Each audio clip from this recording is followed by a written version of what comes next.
Des maths et bienvenue dans History au Braise, la chaîne qui vous parle d'histoire de Bretagne. Pour ce premier hors-série, j'ai décidé de vous parler des pires tueurs en série bretons. Un joyeux programme.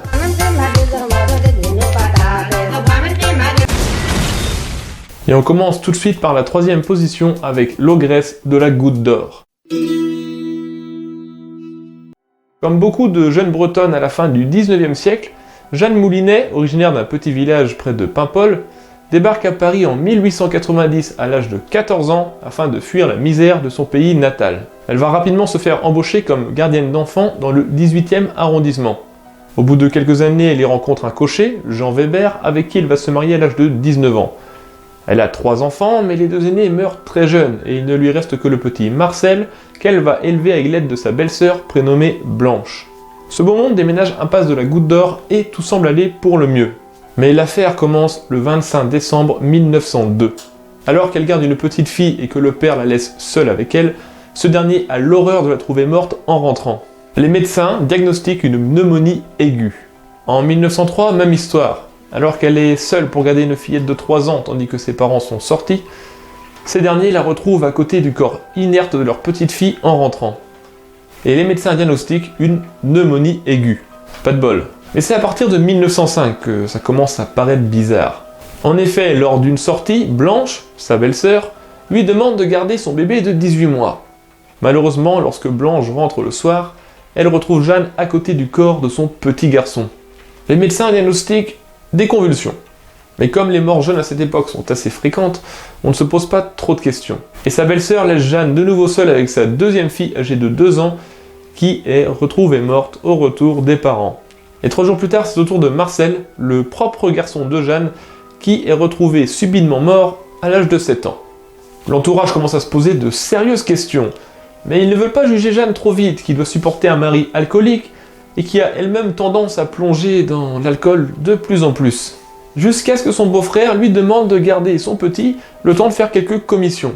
Et une fois n'est pas coutume, en rentrant le soir, il retrouve Jeanne, cette fois-ci sur le corps du petit, en train de l'étrangler.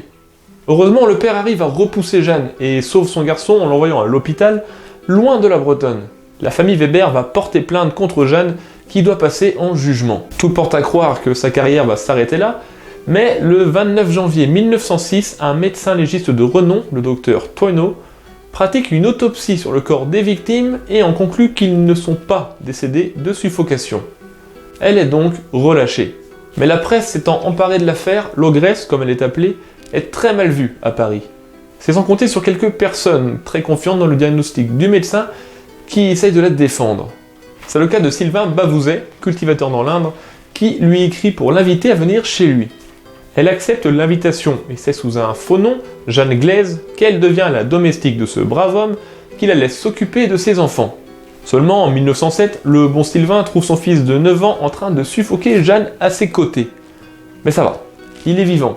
Sûrement une pneumonie passagère. Le lendemain matin, alors que Sylvain a laissé Jeanne avec son jeune garçon, il trouve ce dernier mort en rentrant des courses. Sa fille aînée va alors prévenir la police qui, après avoir trouvé des traces de strangulation, arrête Jeanne, qui elle continue à se clamer innocente. Elle repasse en jugement en mai 1907, mais c'est sans compter sur le bon docteur Toineau qui demande à autopsier le corps. Il en conclut alors à une fièvre typhoïde. Le 4 janvier 1908, Jeanne peut repartir libre. Rejetée de partout, elle sombre peu à peu dans l'alcool, se voit obligée de se prostituer, fait un peu de prison pour vagabondage, change de nom et décide finalement d'aller au commissariat pour avouer avoir tué le petit Bavouzet et également sa nièce et son neveu. Seulement on ne la croit pas, mettant ça sur un coup de folie passagère et une auto-persuasion. J'ai comme l'impression qu'il y avait quelques lacunes dans le système judiciaire ou policier de l'époque. Mais sa carrière est presque terminée, car le 8 mai 1908, de passage chez un couple de logeurs, elle va commettre l'irréparable. Elle demande à garder un petit peu le petit Marcel, le fils des propriétaires, alors âgé de 6 ans, ce que ces derniers acceptent. Cependant, quelque temps après, un autre locataire passant devant la chambre où loge Jeanne, entend des bruits suspects et va alors prévenir les propriétaires. Ils entrent avec le double des clés et découvrent le petit Marcel gisant sur le lit, Jeanne à ses côtés. Et ils découvrent surtout qu'elle a arraché la langue de sa victime avant de l'étrangler. Ah bah je vous avais dit, c'est joyeux comme thème. Bon là, elle est arrêtée et même si elle continue à clamer son innocence, est reconnue coupable de ces meurtres.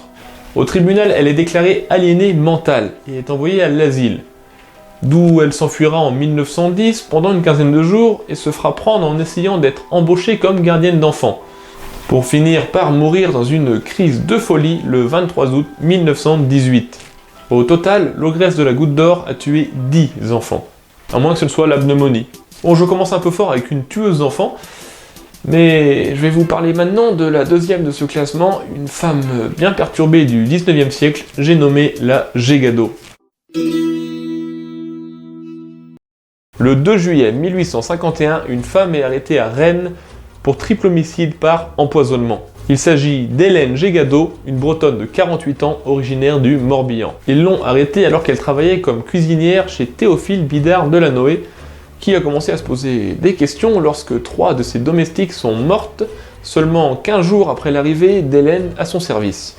Après avoir autopsié les corps, les médecins en ont conclu un empoisonnement à l'arsenic. C'est alors qu'une enquête est ouverte et que la vérité va éclater sur cette petite bonne femme. Hélène est née le 17 juin 1803 à Plouhinec dans le Morbihan, au sein d'une famille de cultivateurs. À l'âge de 7 ans, elle perd sa mère et est envoyée à Bubry chez ses tantes, où elle grandit en tant que domestique pour le curé. Sa carrière de tueuse en série semble commencer en 1833, tandis qu'elle travaille pour le curé de Guerne. Petit à petit, le sort semble s'acharner sur l'entourage du curé, puisque ses parents, sa nièce, de 7 ans, ses 2 domestiques, le curé lui-même et également la sœur d'Hélène, Anne, qui travaillait dans le coin, meurent en très peu de temps. Les symptômes sont toujours les mêmes, de terribles maux d'estomac et des vomissements conduisant à la mort. Mais on met ça sur le compte du choléra, une épidémie ayant frappé l'année précédente. Elle retourne alors à Bubry, où 3 personnes trouvent la mort dans les mêmes circonstances. Puis elle va de ville en ville, travaillant comme cuisinière, mais partout où elle se trouve, la mort rôde.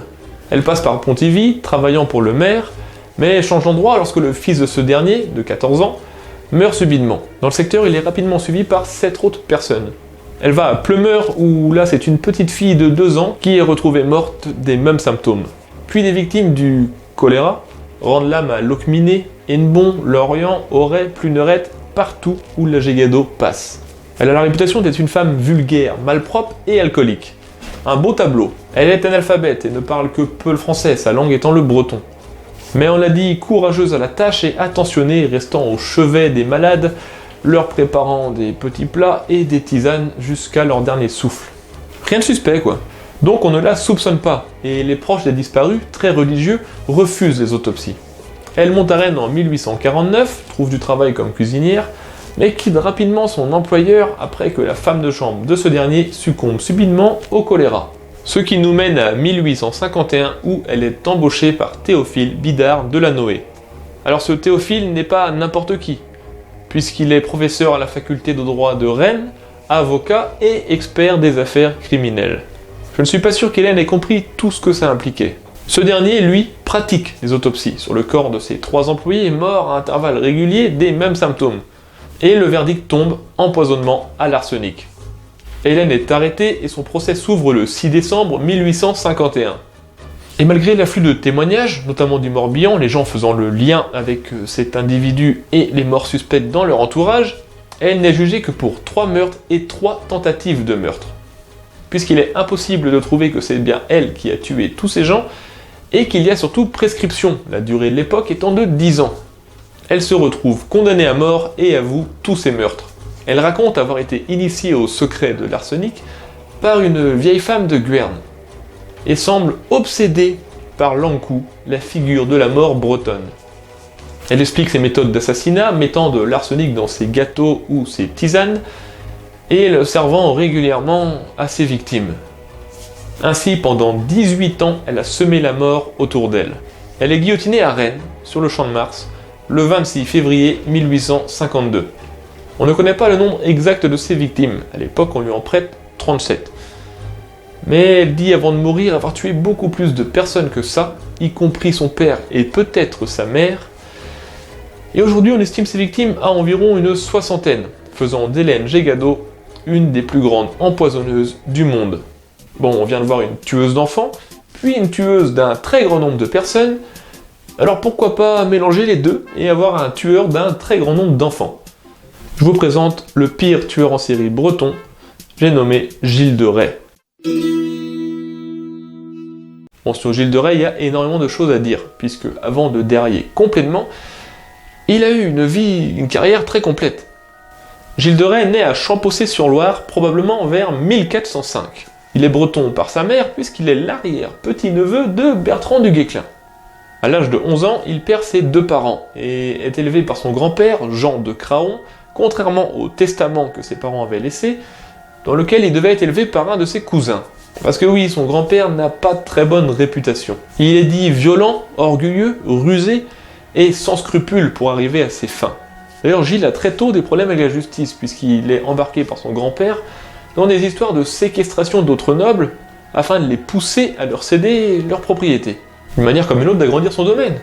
Très tôt, Gilles part au combat. Il s'illustre notamment en participant au sauvetage du duc de Bretagne, Jean V, des mains des Penthièvres en 1420. C'est les concurrents au trône ducal depuis la guerre de succession. Puis Gilles devient un compagnon de Jeanne d'Arc lors de son fameux périple. Il se taille une grande renommée, siège dans le conseil royal, est récompensé par des domaines et peut rajouter la fleur de lys à son blason, privilège très rare accordé par le roi de France. Donc au cours de sa vie, il devient un des plus puissants seigneurs à la fois de France et de Bretagne, puisqu'il possède toute la baronnie du pays de Ré, dans le sud nantais. Bon, jusqu'ici, un noble qui se fait remarquer à la guerre au XVe siècle, rien d'extraordinaire. Sauf que son grand-père meurt en 1432 et que ça va tout changer. Gilles se retire de la vie guerrière et commence à mener une vie faste et luxueuse. Il s'entoure d'une cour digne des plus grands, se déplace avec une suite démesurée pour son rang, embellit ses châteaux de tout ce qu'il y a de plus somptueux et organise des fêtes grandioses. Ainsi, en 1435, il participe au financement d'une immense pièce de théâtre pour commémorer le siège d'Orléans, dans laquelle il est metteur en scène, auteur et le personnage principal avec Jeanne d'Arc. Oui, on peut dire que Gilles était atteint de mégalomanie. Il semble également faire tout ça afin d'impressionner le duc de Bretagne, Jean V, de qui, dit-on, Gilles serait jaloux. Seulement Jean V est un souverain à la tête d'un état breton puissant et respecté, et sa cour est l'une des plus fastes d'Europe. Donc Gilles dépense, ce qui va petit à petit le ruiner. Il est alors obligé de vendre ses propriétés, qui sont la plupart du temps rachetées par Jean V. Cela lui permet d'agrandir son domaine au sud et d'affaiblir un puissant vassal. Mais Gilles n'est pas resté dans l'histoire pour ses exploits militaires ou ses immenses dépenses, mais bien pour l'horreur dont il a fait preuve. Apparemment, il le dit à son procès, c'est à partir de la mort de son grand-père qu'il commence à commettre l'irréparable. Bon, là on rentre dans le vif du sujet, donc préparez-vous, c'est pas beau à voir, ni à entendre. En effet, Gilles demande à des hommes et des femmes de confiance d'enlever des enfants, la plupart du temps des garçons, et procède à d'abominables orgies dans ses principaux châteaux de Tiffauges, en Poitou, Champtossé en Anjou, dans son hôtel de Nantes, ou son château de Machecoul, en Bretagne. Mais il ne se contente pas de pédophilie, Gilles va plus loin. Bon, pour faire simple et en 3 mots, viol, torture, meurtre. Mais pas forcément dans cet ordre-là. Ah ben c'est horrible, je vous avais dit. Seulement Gilles ne va pas s'arrêter là, dans l'horreur, puisque voyant sa fortune disparaître, il cherche des solutions. Et la seule qui lui vient à l'esprit, c'est l'alchimie. Avec le prêtre malouin Eustache Blanchet et un clerc toscan Francesco Prelati, qui se dit alchimiste, ils commencent ensemble des rituels afin d'invoquer un démon nommé Baron, pour pouvoir passer un pacte avec lui et ainsi retrouver sa fortune. C'est évidemment la première solution qui nous vient à l'esprit quand on est fauché. Invoquer un démon. Seulement, pour invoquer ce démon, il faut des sacrifices, toujours plus de sacrifices. Et les enlèvements d'enfants redoublent. La rumeur commence à courir qu'il se passe des choses horribles dans les châteaux du noble. Mais les autorités ne veulent pas s'attaquer à un si puissant seigneur. En tout cas, pendant ce temps-là, Jean V rachète les domaines du baron de Rais, et Gilles va commettre une erreur qui va le conduire à sa perte. En effet, le duc de Bretagne vient de racheter un de ses domaines, Saint-Étienne de Mer-Morte. Mais Gilles ne l'entend pas de cette oreille, puisque le frère de l'évêque du Léon, accompagné d'un sergent général de Bretagne et un receveur des taxes du duc, se sont installés au château nouvellement acquis. Il se trouve à la messe le jour de la Pentecôte 1440, quand soudain Gilles entre dans l'église armé d'une hache et accompagné d'une 60aine d'hommes. Il menace tout le monde, capture les représentants du duc et les envoie aux oubliettes dans son château, ainsi récupérés. Le duc est alors obligé de réagir et envoie ses troupes au devant du baron. Étrangement, ce dernier se rend sans protester et est enfermé au château de Nantes le 15 septembre 1440. Jean de Malais III, le chancelier du duc, se penche alors sur les horribles rumeurs qui parcourent la campagne et commence à recueillir des témoignages. Gilles doit passer en procès civil pour son coup de folie de Saint-Étienne de Mer-Morte, mais très rapidement un procès religieux est mis en place pour ses crimes envers des enfants. Le procès a lieu à Nantes, capitale du duché de Bretagne, et commence le 18 septembre pour finir le 25 octobre. Au début, Gilles refute toutes les accusations, mais face à la menace d'excommunion, lui et ses compagnons se décident à tout avouer dans les plus horribles détails. Les parents des victimes témoignent et l'ampleur de l'affaire est révélée. Après enquête, d'innombrables ossements sont retrouvés dans le château de Machecoul en Bretagne et Gilles est suspecté du meurtre de 140 enfants. Il est possible qu'il y ait eu bien plus de victimes, Gilles avouant qu'il brûlait les corps la plupart du temps ou les jetait dans les douves. De plus, il aurait fait cela pendant presque 14 ans. Chose incroyable pendant son accusation, Gilles donne comme conseil aux parents présents de ne pas s'écarter du chemin de l'église pour ne pas tomber dans les griffes du démon, et de bien élever leur enfant pour qu'ils ne finissent pas comme lui plus tard. Le conseil du psychopathe. Merci Gilles. Il est reconnu coupable et est condamné à la pendaison et au bûcher. Il est donc exécuté le 26 octobre 1440 à Nantes. Il est souvent mis en parallèle avec le Barbe Bleue des légendes, et il est possible que Charles Perrault se soit inspiré de lui pour son compte, même s'il y a pas mal de différences entre les deux. Donc voici pour l'histoire de l'abominable Gilles de Rais, l'un des plus grands tueurs en série du monde, en concurrence directe avec la comtesse de Basleigh en Hongrie, qui elle tuait des jeunes filles pour se baigner dans leur sang. Génial. Une chose est sûre, on n'a pas le monopole de la folie. Et c'est donc fini pour ce petit tour des plus gros malades mentaux bretons. J'espère que cette vidéo vous a plu, que vous avez appris des choses.